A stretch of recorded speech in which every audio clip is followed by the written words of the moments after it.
The restaurant was full that evening, alive with the clatter of plates and the murmur of voices. At the entrance, a woman quietly stepped inside. She was Japanese, her posture elegant, her dress simple but refined. There was nothing flashy about her appearance, yet there was a quiet grace in the way she carried herself. She walked to a table near the window and sat down, opening the menu with calm hands. When the waiter arrived, she spoke softly in Japanese, asking about a dish she wished to try. The waiter froze. He looked at her blankly, unable to catch a single word. He tried to smile politely, but his eyes betrayed his confusion. The woman repeated herself, slower this time, still in Japanese.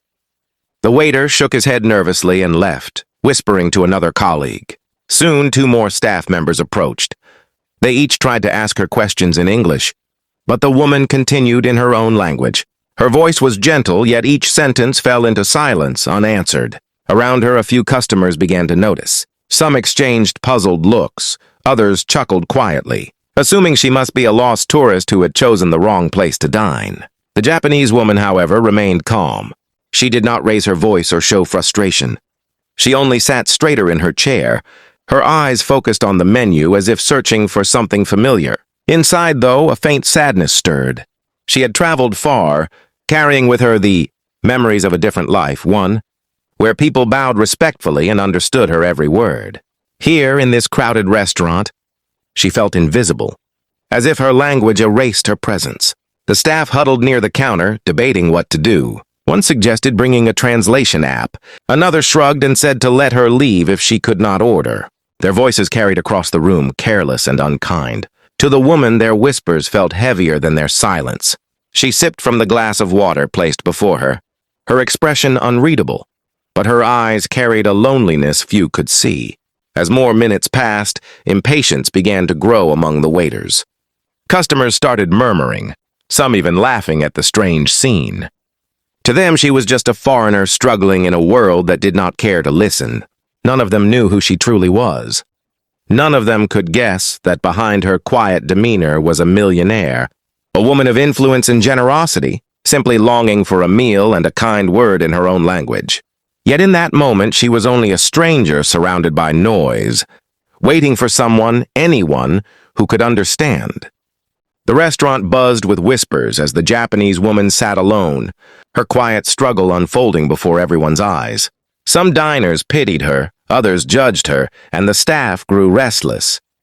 Just when the moment felt unbearably awkward, a soft voice rose from the back of the room. "I can help." It was a young waitress, no older than 23, stepping forward with hesitant confidence. Her co-workers turned, surprised as she walked toward the woman's table. The woman lifted her head, her eyes weary but hopeful. Then with a warm smile, the waitress spoke in fluent Japanese, greeting her politely and asking what she wished to order. For the first time since entering, the woman's face lit up. Relief and joy filled her eyes as she responded quickly, her words flowing like water finally freed.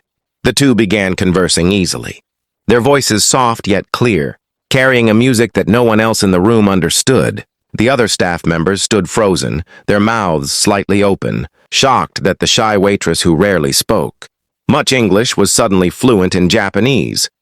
The customers watched in silence. The laughter and whispers that once filled the room faded into awe. All they could see was the transformation in the woman's expression. From isolation to belonging, from silence to connection. The waitress took her order carefully, confirming each detail in perfect Japanese. She even explained the ingredients and recommended a dish she thought the woman would enjoy. The millionaire listened intently, nodding with gratitude. For her, this moment was more than food. It was recognition, dignity, and respect. As the waitress turned to leave, the woman gently touched her hand. She spoke again, her tone deeper now, carrying emotion. The waitress's eyes widened at the words. The woman had revealed her truth. She was not just a traveler. She was a millionaire, a businesswoman visiting quietly, seeking not luxury but humanity. And in that simple act of kindness, the waitress had given her more than a meal. When the food arrived, the woman ate slowly, still smiling. Before leaving, she placed an envelope on the table. Inside was not just a generous tip, but also a note, written in Japanese inviting the waitress to study in Japan. The staff gathered around, astonished, as the waitress read it aloud in translation. Her eyes filled with tears. The restaurant, once filled with noise and doubt, now stood in humbled silence. Everyone realized how quickly they had judged the woman, and how one voice, the voice of understanding, had changed the entire story. As the millionaire walked out with quiet grace, the waitress held the letter close to her chest. In that moment, both women knew their lives would never be the same again.